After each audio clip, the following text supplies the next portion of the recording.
Principio de Le Chatelier. ¿En qué consiste el principio de Le Chatelier? Es un principio que nos va a servir para solucionar cuestiones del bloque B de la selectividad de este año.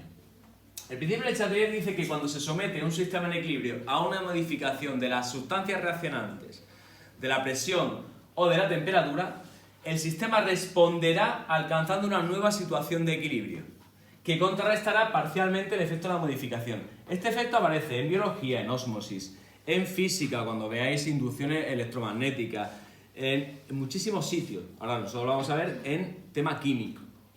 Básicamente lo que nos dice es que yo cuando alcanzo un equilibrio químico y modifico concentraciones de reactivos o productos, modifico presiones o modifico temperatura, yo puedo romper el estado de equilibrio. Pero eso no quiere decir que se haya roto simplemente, sino que esa modificación que haya producido va a hacer que la reacción directa o inversa se produzca para alcanzar nuevamente un nuevo equilibrio. ¿Vale? ¿Qué modificaciones se pueden presentar? Pues primero, modificación en cuanto a concentraciones. Imaginar esta reacción química. Tengo una reacción química que es la oxidación de dióxido de azufre para dar trióxido de azufre. La tengo ajustada, 2 de dióxido más oxígeno da 2 de trióxido. Si nosotros modificamos la concentración de reactivo, aumentando la concentración bien de cualquiera de los dos reactivos, el equilibrio se romperá. Se romperá de tal manera que hará que la reacción química avance de reactivo a producto para restablecer un nuevo equilibrio. Es decir, yo estoy modificando, aumentando cantidad de reactivo, ¿vale? Y para volver a lo que tenía originalmente, a un nuevo equilibrio, los reactivos reaccionarán más entre sí, formando más producto, hasta alcanzar un nuevo equilibrio. De igual manera que si modifico aumentando la cantidad de producto, la reacción se desplazará hacia los reactivos para contrarrestar ese efecto que yo he hecho. De ahí el enunciado de contrarrestar el efecto. Aumento cantidad de reactivo, se desplaza hacia los productos. Aumento cantidad de producto, se desplaza hacia los reactivos. Siempre el principio de Chatelier lo que intenta es contrarrestar la modificación que he producido. ¿Me entendéis lo que quiero decir o no? Esa modificación puede ser aumentando o eliminando o quitándole. Es decir, si yo disminuyo concentración de reactivo, pues la reacción, ¿hacia dónde se va a desplazar? Hacia donde yo estoy eliminando dicha sustancia, en este caso hacia los reactivos. Al igual que si retiro cantidad de producto, que es lo que se suele hacer en las industrias químicas, pues lo que estoy haciendo es obligar a que mi reacción química se desplace a que se forme más producto, a contrarrestar la modificación que yo estoy produciendo. ¿Ok? Elimino producto, por tanto, mi reacción se desplaza hacia donde yo estoy eliminando. Eso es en cuanto a concentraciones. La siguiente que me puede modificar mi equilibrio químico es la presión. Y entendiendo como presión, también me lo pueden preguntar desde el punto de vista de volumen, porque presión y volumen son inversamente proporcionales. Lo explicamos en función de la presión, pero tenemos que saber que el volumen es inversamente proporcional. ¿Qué pasa si aumentamos la presión?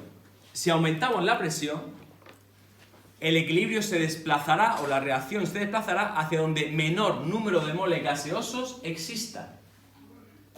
Entonces, en el ejemplo que yo estoy viendo, 2 de SO2 más oxígeno para dar 2 de SO3, me fijo que gaseosos tengo 3 moles estequiométricos en los reactivos, 2 en los productos. Si aumento la presión, el sistema se desplaza hacia donde menor número de moles gaseosos exista. En este caso, en este ejemplo concreto, se desplazaría hacia la formación de productos.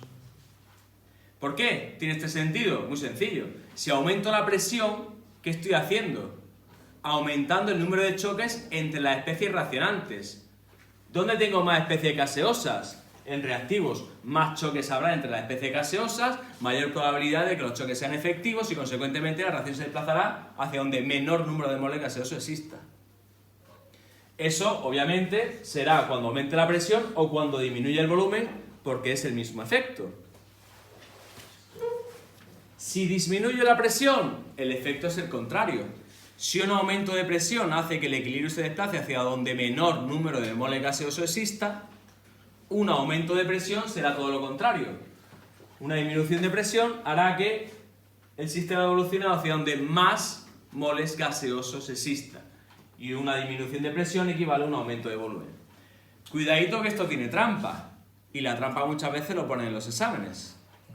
Para que exista un cambio o una modificación en las presiones, debo de tener diferentes moles gaseosos en reactivos o en productos. ¿Por qué? Porque si la variación estequiométrica del número de moles entre reactivos y productos es 0, no existe variación del número de moles gaseosos y, consecuentemente, la presión o el volumen no modificarían el equilibrio químico. Mucho cuidado con eso. ¿Vale? Y el último, el más complicado. Temperatura. Si aumentamos la temperatura o disminuimos la temperatura, también se modifica el equilibrio químico. Pero para saber hacia dónde se modifica, debo de saber si mi reacción es exotérmica o endotérmica. Es muy importante. Es decir, me tienen que dar datos de si la reacción es exotérmica o endotérmica. Entonces vamos a ver diferentes casos. Primer caso, una reacción A más B para dar C y D, donde mi reacción, mi entalpía es negativa, consecuentemente mi reacción es exotérmica. ¿Vale? Pues si en una reacción X, la que sea, mi reacción es exotérmica, el aumentar la temperatura hace que se favorezca la reacción endotérmica. Endotérmica es que necesita calor, por eso un aumento de temperatura favorece el sentido endotérmico. Si mi reacción es exotérmica, un aumento de temperatura hará que la reacción se desplace hacia los reactivos. Y si se desplaza hacia los reactivos, aumenta la concentración de los reactivos y, consecuentemente, la constante disminuye. La temperatura es la única variable que modifica la constante de equilibrio. Las anteriores que hemos visto, concentración y presión, no modifican la constante de equilibrio. Modifican el estado de equilibrio, pero no la constante. ¿Vale? Si el aumento de temperatura favorece la reacción endotérmica, la disminución de temperatura favorecerá la reacción exotérmica. Consecuentemente, si estamos hablando de una reacción de por sí exotérmica, la disminución de temperatura hará que el equilibrio se desplace hacia los productos. Y si se desplaza hacia los productos, tendré mayor concentración de productos, consecuentemente, la constante K sub C aumentará. Todo lo contrario sucede si estudio una reacción endotérmica.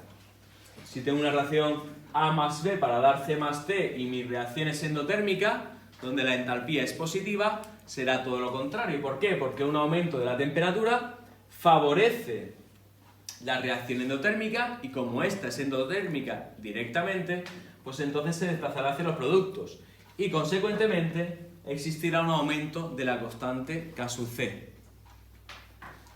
Si disminuye la temperatura, todo lo contrario, favorecerá la reacción exotérmica, es decir, la contraria, la inversa, la reacción se desplazará hacia los reactivos y K sub C disminuirá. Solo estos tres factores, solo estos tres, porque luego habrá muchos que os caerán en los exámenes, pero solo estos tres modifican el estado de equilibrio. Y solo la temperatura no solo modifica el estado de equilibrio, sino que también modifica el valor de la constante de equilibrio.